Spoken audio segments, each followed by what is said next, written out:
শুভ শারদিয়া, শুভ মহাসপ্তমী। তোমাদের প্রত্যেককে দুর্গাপুজোর অনেক অনেক শুভেচ্ছা। দুর্গাপুজো তোমাদের প্রত্যেকের খুব ভালো কাটুক। এই দুর্গাপুজোর কথা বলতে গেলে আমার প্রথমেই মনে পড়ে যায় আমার ছোটোবেলায় কাটানো দুর্গাপুজোর কথা। ছোটোবেলায় প্রত্যেক বছর আমরা মামার বাড়ি চলে যেতাম। আমার মামার বাড়ি গ্রামে, তো গ্রামের পুজো খুব যে বিশাল কিছু আয়োজন তা না, বাড়ির সামনে দুর্গা মন্দির, সেখানে দুর্গা পুজো হতো। আমরা মাসতুতো ভাই বোন, মামাতো ভাই বোনেরা হই হুল্লোড় করে পুজোর 4টে দিন যে কীভাবে কাটিয়ে ফেলতাম বুঝতেই পারতাম না।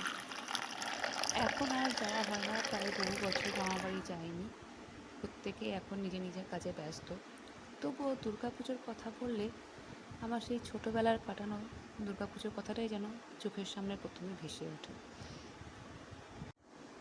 সেই সময় আমাদের দুর্গাপুজো কিন্তু বিজয়া দশমীতে শেষ হতো না, তার রেশ থাকতো একদম লক্ষ্মী পুজো পর্যন্ত। আমাদের স্কুলে কোনো কোনো বছর পুজোর আগে পরীক্ষা হয়ে যেত, আবার কোনো কোনো বছর পুজোর পরে পরীক্ষা হতো। তো যে বছর পুজোর আগে পরীক্ষা হয়ে যেত সে বছর তো বিশাল আনন্দ, পোয়া 12 যাকে বলে। কিন্তু যে বছর পুজোর পরে পরীক্ষা হতো সেই বছর তো ভীষণ চাপ, বই খাতা সাথে নিয়ে যেতে হবে, তাছাড়া কোনো উপায় নেই। পুজোর সময় বই খাতার সাথে নিয়ে যেতে কারোর ভালো লাগে বলো তো? কিন্তু ওই আর কি, পড়াশুনো করতে হবে। পুজোর 4 দিন ছুটি, তারপর ওই একাদশী থেকে লক্ষ্মী পুজো পর্যন্ত পড়াশুনো করো, এই চলতো।